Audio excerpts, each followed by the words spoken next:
I am delighted and honored to introduce this year's recipient of the Woodrow Wilson Award, which honors an undergraduate alum who exemplifies Princeton's enduring mission of service. Kevin Gover is a member of the great class of 1978 and a member of the Pawnee tribe, who has spent his life in service to this nation and to all Native American tribes. A lawyer, scholar, leader, and advocate, he has demonstrated great integrity and courage throughout his career.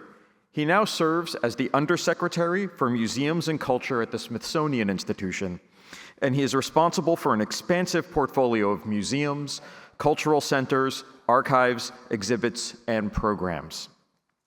Early in his life, he was inspired by his activist parents, who took him to civil rights movement meetings in Oklahoma. As an avid fan of the courtroom dramas of Perry Mason on television, he paid rapt attention to the civil rights lawyers who spoke at those meetings. At Princeton, where he majored in public and international affairs, he honed his advocacy skills, speaking out against injustices that he saw or experienced on campus. He attended student protests against apartheid in South Africa and wrote impassioned opinion pieces for the Daily Princetonian. Kevin stood up for his fellow classmates and spoke up for access and inclusivity. After graduating from Princeton and then law school at the University of New Mexico, he realized his lifelong dream to become an attorney and was quickly recognized as a foremost authority on tribal governance. He worked in Washington, D.C. at the nation's largest firm practicing Indian law, and then founded in Albuquerque what would become the largest Native American-owned law firm in the country, representing tribal nations. From 2003 to 2007, he taught federal Indian law at the Sandra Day O'Connor School of Law at Arizona State University.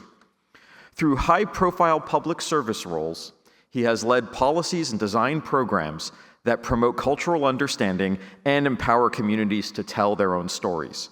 He served as Assistant Secretary for Indian Affairs in the Department of the Interior during the Clinton administration and was Director of the Smithsonian's National Museum of the American Indian for 14 years before taking on his current role in 2021. Kevin rebuilt long-neglected Indian schools that had been unsafe and unfit for children and learning. He expanded tribal and Bureau of Indian Affairs police forces throughout the country. He also made headlines for a public apology he made to the tribes on behalf of the Bureau of Indian Affairs for a history of federal, quote, ethnic cleansing and cultural annihilation, end quote, policies, including the boarding schools that removed tens of thousands of Indian children from their families and forced them to abandon their languages and cultures. As director of the Smithsonian, Kevin oversaw numerous critically acclaimed exhibitions that expanded public knowledge of Native peoples and cultures. And with congressional authorization, but without federal funding, he supervised the creation of the National Native American Veterans Memorial, personally leading fundraising to honor the Native people who have served in the armed forces. Today is not the first time Princeton has recognized Kevin for his public service. In 2001, he became the first Native American to receive an honorary degree from this university. Through his service and leadership, and his many contributions to public policy and tribal advocacy, his life's work truly epitomizes the motto, "In the nation's service and the service of humanity." Please join me in welcoming to the stage the 2026 recipient of the Woodrow Wilson Award, Kevin Gover of the great class of 1978.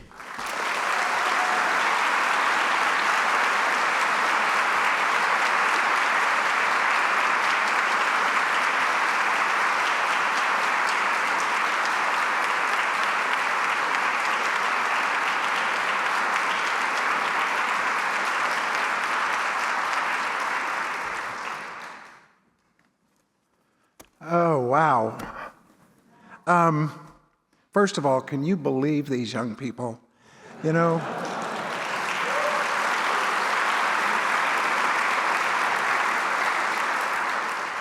I've been thinking lately as I get older that we boomers are going to leave a lot behind for them to solve, and days like today make me feel like, hey, they've got this. And so thank you.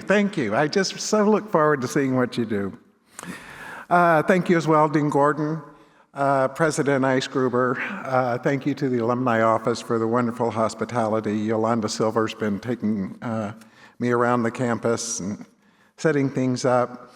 I also had the opportunity to visit the magnificent Princeton University Art Museum. Director James Stewart was kind enough to show me around, and it's I don't know what to say. It's magnificent. Thanks as well to my fellow members of the class of '78. Thanks for the lovely dinner last night. It was a lot of good fun. And finally, thank you to my wife, Anne Marie. She wanted to be here with us, but could not. We've been side by side through many adventures and misadventures.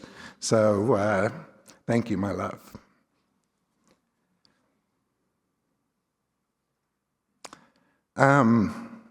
You're going to hear me talk a lot about my good luck today, but it occurred to me in listening to Terry Tao that I'm incredibly unlucky today because I'm not nearly as clever as he. But I will muddle through. I'm just incredibly honored to receive this award. It's the way of the world, I suppose, that those in leadership receive the credit for work that is the product of the efforts of many, and that's certainly true in my case. I've been blessed throughout my career with so many friends, colleagues, mentors, bosses, all of them anxious, empowered, informed, motivated, challenged, and ultimately supported the work of the institutions that I have had the honor of leading. I'm very grateful that Princeton finds these efforts, theirs and mine, worthy. A few years ago at an event at Brown University, I met Princeton's own Angus Deaton, Nobel laureate. He talked about the role of luck in the success of people and nations. And I related deeply to this idea. In some ways, it really brought my own career into focus. My Princeton story certainly begins with a lucky coincidence. There was a young lawyer. His name was Seymour Preston, and he was a Princeton graduate. I don't know which year, sometime in the 60s. He worked in a program called Volunteers in Service to America, one of those old Office of Economic Opportunity programs created by President Johnson and Sergeant Shriver. Well, he and my father worked at a local nonprofit called Oklahomans for Indian Opportunity. As you heard, my parents were civil rights activists. And so Seymour and my dad meet, talk. Now, I was a good public school student in Norman, Oklahoma. My aspirations were modest. I hoped to be a rock and roll singer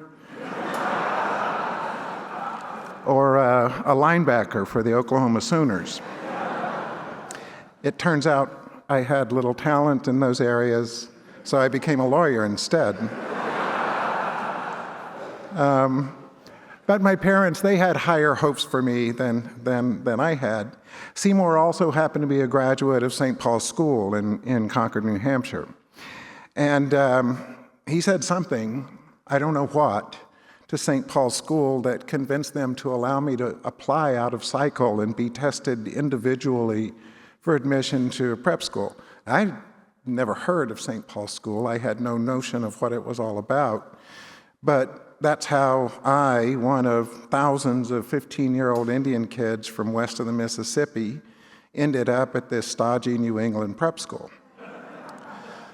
And that's pure luck.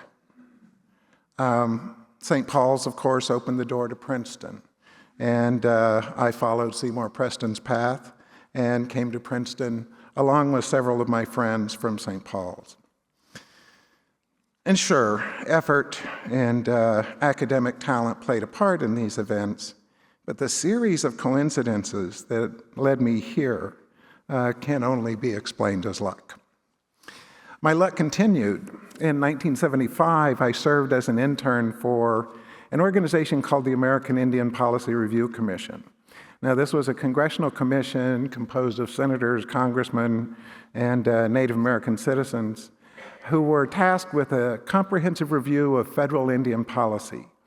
They divided their efforts into 11 task forces. In 1976, 50 years ago, I worked for one of those task forces. It was called the Task Force on Trust Responsibilities and the Federal Indian Relationship. I don't expect that to mean anything to you, but it was a big deal in our world. And what I saw there were lawyers working on these remarkable ideas, remarkable to me anyway, about tribal self-government, about enforcing treaty rights, about the economic development of the reservations, about education strategies for raising educational achievement in Indian country. I was able to travel the country with them and heard from tribal lawyers, tribal officials. I met with the few Native American lawyers there were at that time, only a few dozen. And this experience set my mind on fire in a very good way.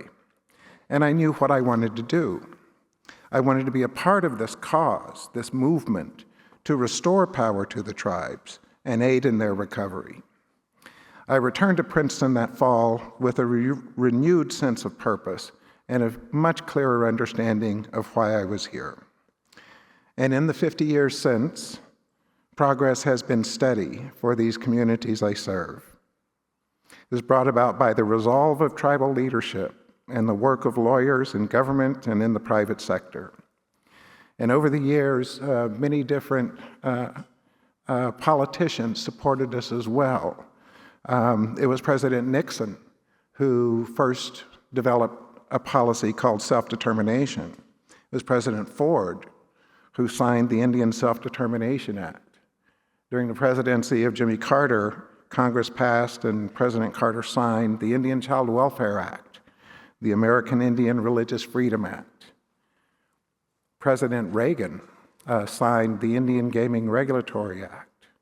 President George H.W. Bush signed the amendments to the Clean Air and Clean Water Act, and importantly, signed the National Museum of the American Indian Act that established the National Museum of the American Indian at the Smithsonian. We were litigating, quite often all the way to the Supreme Court, not me personally. We won more than we lost, and were able to advance tribal interests there. So as a result, tribal governments now control the provision of services in their communities. Tribal capacity to govern has been restored through programs of taxation and business regulation, through environmental regulation, and of course through law enforcement. And tribes are moving further and further toward genuine economic self-sufficiency. We have growing professional and entrepreneurial classes. And now we have thousands of lawyers. Health outcomes, educational attainment, economic well-being, all have risen steadily through those years. I should be quick to add, all of this would have happened without me. There is no one person who can claim credit for this, but it is enormously rewarding to have been a part of that movement. There's still much to be done to ensure that every tribal community, every tribal person has the opportunity to thrive. But in these 50 years, we've gone from a place where we really had to worry about the very existence of Indian tribes into the future to a time when that is now in our control, and we don't have to worry about that any longer. Back to the theme of luck. As you heard, I found myself at the Interior Department in charge of the Bureau of Indian Affairs. Many would say that's bad luck, but it was good luck for me and very rewarding. And I won't go into the details, but I want to share some observations about public service. First, I'd learned at the Woodrow Wilson School that in complex or controversial matters, there are no perfect outcomes. I recall being assigned to write papers about, trivial subjects like Middle East peace and nuclear disarmament. And I felt really bad that I couldn't solve those, and sort of learned, well, that just simply wasn't the point. Another thing I learned is the virtue of divided government, because, not all my ideas are winners. And I'm grateful now for those who disagreed with me and saved me from mistakes. I also learned that confidence is good, but humility is better when you're in government. Public service is about responsibility and not power. I always felt keenly aware that I was exercising the massive power of federal government in the decisions I was making, and that power should be applied sparingly. I learned as well how to assemble a coalition around a policy objective. I would have to talk to the leaders of the sister agencies. I would have to work with members of Congress. And I would have to work with the Office of Management and Budget, or as I call it, the place where good ideas go to die.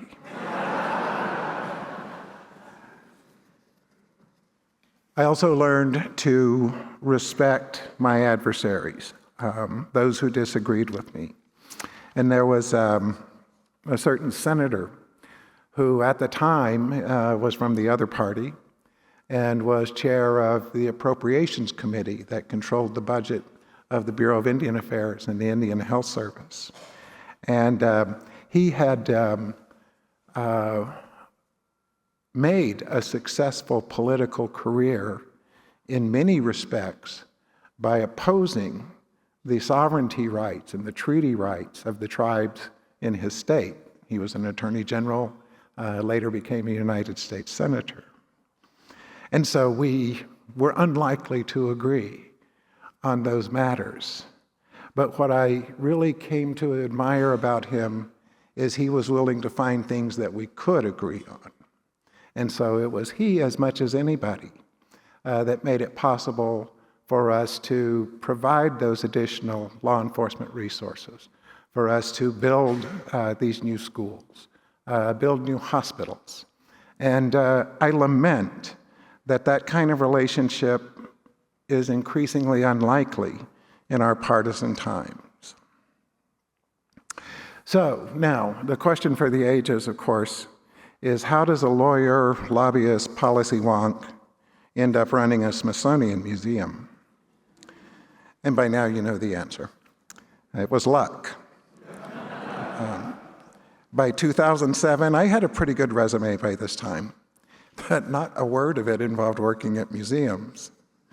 And the good news is I'll probably be the last lawyer ever to run the National Museum of the American Indian. Not that I did such a terrible job, but we now have a class of Native American museum professionals that have emerged just in the last 20 years. And so they won't have to turn to the unqualified to run their museum any longer. And I want to say, by the way, speaking of luck, we shouldn't look past the unlikelihood of a Smithsonian museum dedicated to the histories and cultures of the Native nations. Now, this was no accident. It was the result of Native advocacy and the Native agency that I've been speaking of, but also a large dose of luck, and the right leaders being in place at just the right times. Now, how did I get the job? Well, I think the Smithsonian realized that it had plenty of museum experts, and it really didn't need another one to run that museum. I had experience in managing federal resources and managing Washington politics. I did, after all, know a lot about Indians and could effectively manage the Smithsonian's relationship with the tribes. But for me, the job was always in service of this cause of empowering Native America. First, by letting them tell their own stories. It seems a simple proposition, doesn't it? And yet, it was not the way things were done at most museums. But it is the core philosophy of the NMAI. The second, by doing what we could, using the Smithsonian's long reach and credibility to correct public understandings of Native America. Now, most people in our country come to what knowledge they may have of Native American communities from two sources. One is the popular culture, and the other is our formal education system. Unfortunately, those two things leave most Americans unaware at best and misinformed at worst. Many federal, state, and local officials I dealt with over the years who could deeply impact tribal interest knew almost nothing that was true about the Native communities around them. Now, I think museums and universities have been working for decades already and will continue to work to change this, but it will be the work of generations and the work of many scholars, educators, museum professionals, allies and advocates, artists, cultural institutions, all of whom make a contribution to this effort. We have the benefit, of course, of the power and credibility of the Smithsonian, and we're fortunate to be among the country's most trusted institutions. We'd like to think the Smithsonian has benefited as well from the presence of the National Museum of the American Indian. The National Museum of the American Indian has modeled the practice of looking to the expertise of the communities themselves to discuss their cultural heritage. Our very authorizing statute required the return from all Smithsonian museums, upon the request of tribes and Native Hawaiian organizations, human remains, sacred objects, and objects of cultural patrimony that were in our possession. Now, under the leadership of Secretary Lonnie Bunch, these practices have been applied to the Smithsonian as a whole. We've adopted a policy of shared stewardship and ethical returns. We will return items initially collected in ways that do not comport with our contemporary ethical guidelines. And we have a policy for the return of all human remains in our collections. This is no small matter. There are over 30,000 sets of human remains, roughly half of which are Native Americans, almost all of the others from all over the world, and are those of indigent people who absolutely did not give their consent to being in a museum collection. So let me conclude by once again expressing my gratitude. Princeton's produced a relatively small number of Native graduates, but they've had an outsized impact. Their careers may have been less visible than my own, but their contribution in their communities and beyond are no less important. And in this way, Princeton has been in the service of the Native nations. Having met with the small but mighty cohort of Native students now at Princeton and the faculty working on Native American subjects, I'm confident that Princeton will continue to serve the Native nations. And for that, I am deeply grateful, and I thank you all.